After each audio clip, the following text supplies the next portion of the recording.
नहमदुहु व नुसल्ली अला रसूलिहिल करीम अम्मा बाद फ़ाउज़ु बिल्लाहि मिनश शैतानिर रजीम बिस्मिल्लाहिर रहमानिर रहीम په ټولې نامخشي یقینا د میش کوم چې کیمه وختینه لګیا ده او خلیص یوه موضوع دو یوه ایجنډا دو د امن په حواله باندې که 2 جنوري کیمه امن پسون شوه او پاشا چې سمره مطالبه وي هغه د عوامي مشکلات سره متعلق وي او بنیادی مطالبه د امن و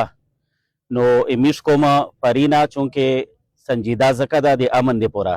چې میژ کوم طرف نه دغه اعلان وضیح شوه ده چې میژ د جرګې نه کله انکار نه ده کړه نو پرین په حالات شاه چې کوم انتهایی په غصه باندې او په مشکل شو او بیا میژ د ای سی میرلی سره جرګه وکړه پیغام مې ور ورسولو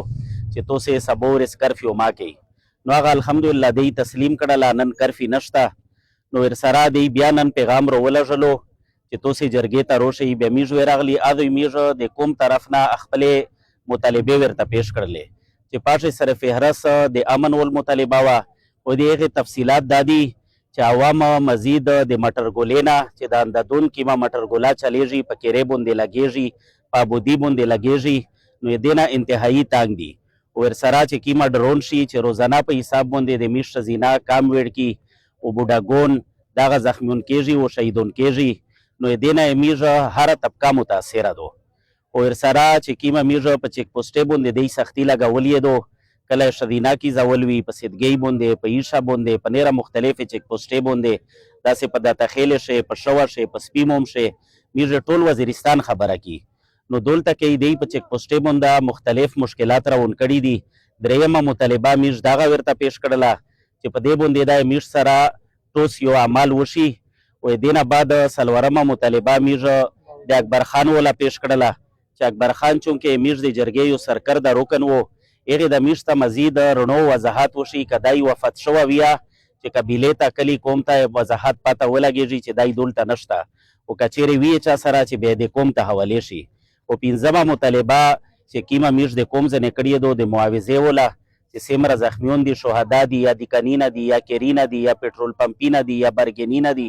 چې سمره سپوتې دي مزید 11 کوله د هغې اپریشن تیر شول او 11 کولی رسې میژ قوم ته د حقوق رسېږي نه مزید دا نه ستړیږي نو دا 5 مطالبې میژ او ورسره شپږمه د کرفیو وله چې یاره کرفیو هره شپه یا وي او ورسره 2 ورځې مستقله په هره هفته شا وي نو په دې شی د نرمي وشي دا چې مطالبات نن میژ ورته پیش کړي دي او د هغې په حوالې باندې الحمدلله میژ قوم سنجیده ده دواړې قسمه تکتې ته میژ دا اپیل کړه ده چې د عوامي خیال وسوتی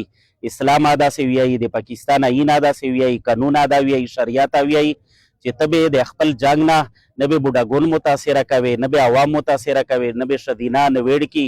نه د چا کاروباري نه نو میژ دواړې ته دا اپیل کړي چې آیین ادا ویایي اسلام ادا ویایي کم از کم د جنګ په اصولو باندې خو عمل وکړي سره چې میژ عوام مزید نه رای شي نه تانګ وي او په دې حوالې باندې بنیادی میژ چې تیر کل کیمه د سلویرې ویډ کې هرمزې وله کیمه در نه شوې وه بیا په هغه شی چې کیمه اګریمنټ شوه او د اطمنځای او د حکومت پاشې واضح په 1 نمبر لیکلی دي